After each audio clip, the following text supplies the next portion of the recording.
Assalamu alaikum everyone, sunana Ahmed Hambali wanda aka fi sani da BN Hambal a TikTok da Instagram.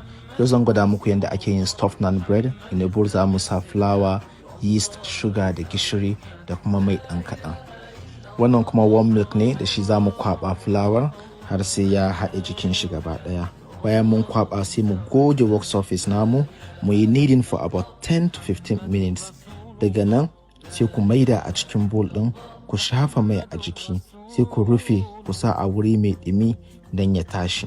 Nan kuma mai ne na zuba albasa, na sa minced meat, na sa mixed spices, na sa tomato paste da kuma chili puree.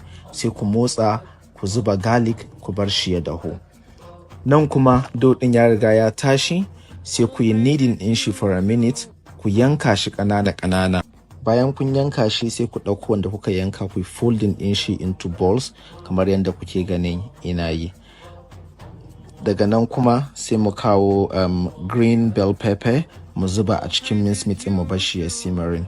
Sai ku baza fulawan ya zama very flat, sai ku ɗora shi akan parchment paper ko kuma brown paper.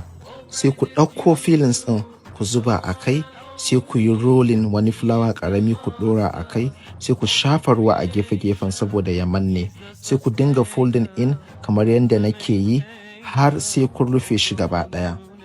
Daga nan kuma sai na shafa mai a non-stick pan, sai na ɗauko stuffed bread ɗin na sa a ciki don ya gasu.